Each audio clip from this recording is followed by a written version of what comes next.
Fala galera, ligada no Pick and Roll Brasil, fechando a nossa cobertura olímpica aqui no nosso canal, no YouTube, também nas redes sociais. Vamos falar das finais que mantiveram os Estados Unidos na hegemonia do basquete olímpico, tanto entre os homens quanto entre as mulheres. Seleção americana masculina com tricampeonato olímpico, vitória sobre a Sérvia 96-66, e a seleção feminina conquistando o hexacampeonato olímpico 101-72 sobre a Espanha. O time não perde desde Barcelona 92, impressionante. Vamos começar falando do torneio masculino, final neste domingo, última disputa de medalha nestes Jogos Olímpicos. Partida contra a Sérvia começou até jogando muito bem defensivamente, muita intensidade, conseguindo dificultar as ações do ataque americano. O ataque americano é um time que não...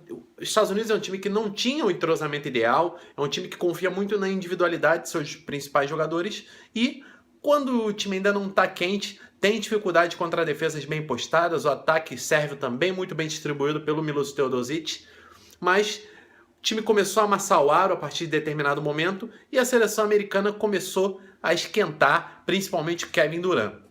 DeMarcus Cousins vindo muito bem do banco, atacando os rebotes, pegando muitos rebotes na defesa e no ataque. Terminou o primeiro tempo já com double-double, 11 pontos e 12 rebotes.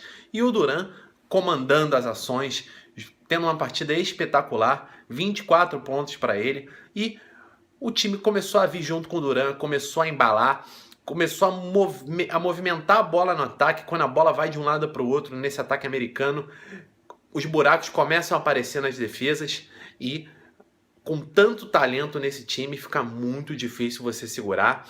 A Sérvia amassando o aro, Teodosic armava bem as jogadas, fazia combinações, pick and roll, pick and pop, e simplesmente todo mundo amassava o aro. Não tinha uma bola que caía. O segundo quarto, para você ter uma ideia, o placar, se a gente tivesse uma partida entre Kevin Durant e a Sérvia, o placar teria sido de 18-14 para o Kevin Durant. Kevin Durant anotou 18 pontos no segundo quarto e a Sérvia somente 14. Com uma vantagem muito grande construída no primeiro tempo, os americanos voltaram só para administrar. Kevin Durant quase não precisou jogar, anotou mais 6 pontos, terminou o primeiro tempo com 24, terminou a partida com 30. Outros jogadores começaram a aparecer, o Carmelo Anthony, o Paul George, o DeMar DeRozan, o Kyle Lowry.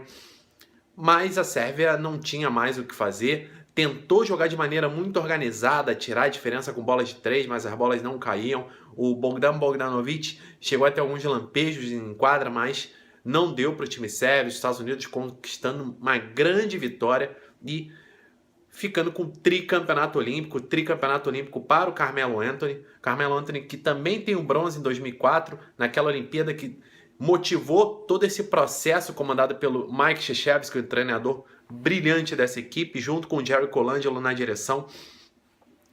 E foi um projeto que devolveu aos Estados Unidos o respeito. Todo mundo, todas as seleções agora respeitam, temem a seleção americana, como era um time que era temido antes, com aquele Dream Team de 92, o timaço em 96, a própria seleção de 2000, com Vince Carter, Kevin Garnett e muitos outros grandes nomes. Enfim, o time americano voltou a ser respeitado e graças a essas duas feras que comandaram pelos bastidores todo esse processo, os jogadores voltaram a ter a vontade de estar numa Olimpíada, estar representando o seu país, e o fruto disso é o que a gente tem visto nas últimas edições de Jogos Olímpicos. Tricampeonato para a seleção masculina e com promessa de muito mais pela frente. E a seleção feminina, por sua vez, conquistando também uma grande vitória, 101-72 sobre a Espanha. Espanha também dificultou as ações dos Estados Unidos no começo do jogo. A Alba Torrens aparecendo muito bem, foi uma das grandes atletas do torneio, mas a seleção americana começou a imprimir seu ritmo, defensivamente muito eficaz. A Diana Taurasi, uma jogadoraça, a Maya Moore, outra. Quando você tem tantas jogadoras de poderio no ataque, fica muito complicado você segurar. A Lindsay Whalen veio muito bem do banco de reservas também. A Sue Bird, que jogou no sacrifício afinal, mas a Whalen todas as vezes teve a oportunidade de entrar em quadra mostrando serviço. Brittney Griner, Sylvia Fowles e Tina Charles dominando os garrafões. A seleção americana começou a abrir vantagem com muita facilidade, já foi para o intervalo vencendo também por uma grande diferença. E no segundo tempo, assim como a seleção masculina, administrou muito bem a vitória, para fechar mais uma grande conquista. A seleção feminina, ao contrário da seleção masculina, que teve muitos problemas ao longo da sua trajetória, a seleção feminina passou por cima de todas as adversárias.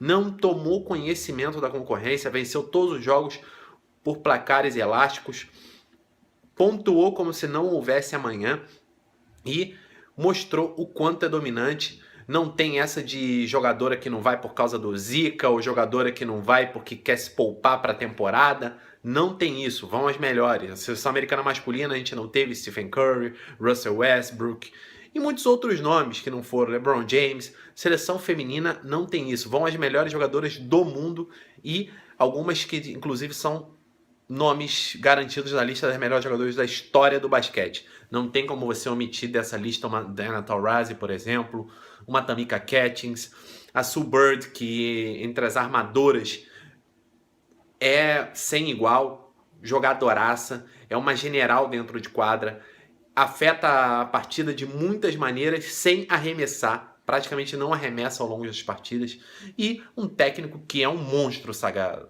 Gino Auriemma, 11 títulos universitários em Connecticut e o grande comandante desse processo da seleção feminina americana. O time que já vinha sendo bem comandado antes, teve, por exemplo, o Van Chancellor, que também grande treinador, mas agora o Gino Auriemma é um cara que não tem comparação quando o assunto é basquete feminino. Seleção feminina americana, campeã com muitos méritos, mas as duas vice-campeãs no masculino e no feminino também têm seus méritos. A Sérvia, que se recuperou, conseguiu avançar para a segunda fase depois de perder 3 jogos, sendo que 2 deles muito sofridos contra os Estados Unidos e contra a França. Partidas decididas nas últimas jogadas. Contra a Austrália, o time sérvio vinha muito bem também e acabou tendo um apagão no último quarto. Enfim, a Sérvia conseguiu se recuperar e na hora em que não podia errar foi implacável no mata-mata. Contra a Croácia, muito boa partida. E contra a Austrália, principalmente, fez a sua grande partida nesse torneio. A Austrália que vinha muito bem. Sérvia perfeita na defesa, perfeita no ataque. O Milos Teodosic mostrando mais uma vez seu valor e que não deve nada a nenhum armador da NBA se botar tudo aquilo que ele pode dentro da quadra e também fora dela, se cuidando, se preparando como deve. Teodosic é um jogador muito talentoso e a Sérvia, sob o comando desse camisa 4, não tinha como ficar fora do pódio. Grande medalha de prata para o basquete sérvio, que já é a segunda consecutiva. A Sérvia também foi vice-campeã mundial em 2014. E fechando o pódio, no torneio masculino, a Espanha, que venceu a Austrália com uma grande exibição, principalmente na defesa. Só o Patty Mills, no time australiano, foi o jogador que pontuou durante toda a partida. Foi um monstro, 30 pontos para ele. Mas todos os outros jogadores australianos tiveram muitas dificuldades em algum ponto da partida. A Austrália cresceu muito no segundo tempo. Aaron Baines começou a aparecer, suprindo até a ausência do Andrew Bogut, que teve problemas com faltas, jogou poucos minutos e saiu com 5 faltas, mas alguns reservas compensaram também, como Brock Motum. O próprio Ryan Broekhoff, que também veio muito bem. Enfim, o time australiano valorizou muito essa conquista da seleção espanhola, mas ninguém merecia mais uma medalha olímpica do que esse cara chamado Pau Gasol. 31 pontos, 11 rebotes para ele, jogou no sacrifício tanto a semifinal quanto a disputa da medalha de bronze, mas provou que na história do basquete FIBA, poucos jogadores foram tão valiosos quanto ele. Grande atuação para coroar um grande torneio e provavelmente uma grande trajetória com a camisa da seleção espanhola, já que ele, ao lado do Felipe Reyes, do Juan Carlos Navarro, os três 36 anos, o José Calderón 34, muito difícil que voltem para Tóquio 2020, para não dizer improvável. E a seleção da Espanha vai ter agora uma nova geração para seguir em frente, para seguir levando o nome do basquete espanhol às alturas. Falando em Espanha, seleção feminina vice-campeã, uma ótima campanha, uma Alba Torrens que foi soberana em muitos jogos, a Palau aparecendo muito bem com a sua experiência, Ana Cruz fundamental, principalmente nas quartas de final, jogadoraça, a Sargai, time espanhol com muitos grandes valores, um garrafão muito forte com a Astur Indur, com a Laura Nichols. Time da Espanha no cenário europeu, vejo muito poucos times capazes de derrotar a seleção espanhola. provou isso ao longo de todo o torneio e chegou merecidamente à final.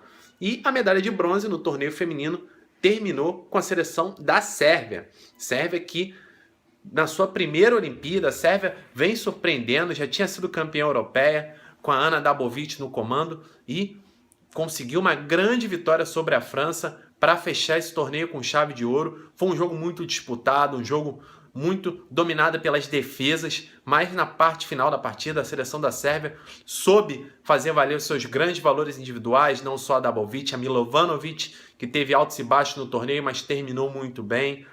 Enfim, a Sérvia que se despediu da Milica Dabovic, a capitã, e agora vai ficar sob a batuta da Ana Dabovic, que tem um talento enorme e ainda tem muito para dar para esse time da Sérvia, junto com outras jovens jogadoras.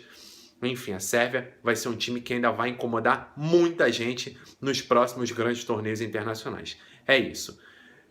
Fim do torneio olímpico, fim dos Jogos Olímpicos Rio 2016, fim do basquete nesses Jogos.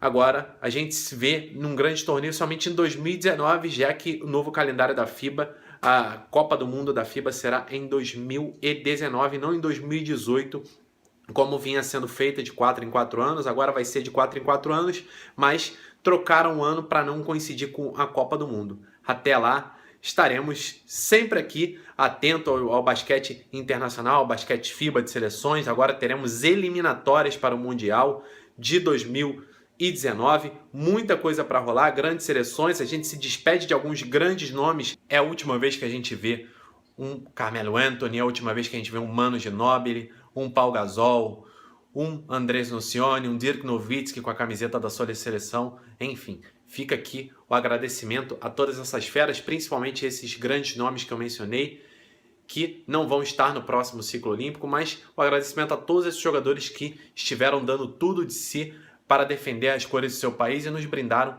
com um grande espetáculo em solo carioca. Fica aqui nosso agradecimento e o agradecimento a todos vocês que estiveram com a gente ao longo dessa cobertura, aqui no YouTube, nosso canal do YouTube. Quem ainda não assinou, quem ainda não se inscreveu, é só se inscrever com um clique, você fica por dentro sempre. Toda vez que a gente tiver um vídeo novo, você fica sabendo em primeira mão. Todo mundo que esteve com a gente no Twitter, no Facebook ou em qualquer outra rede social. Muito obrigado e até o próximo grande torneio. Lembrando que a temporada dos clubes de basquete, não só NBA, mas Euroliga, NBB, já está começando e o Pick and Roll vem com tudo para cobrir e trazer para você o melhor do basquete mundial. A gente se vê. Aquele abraço.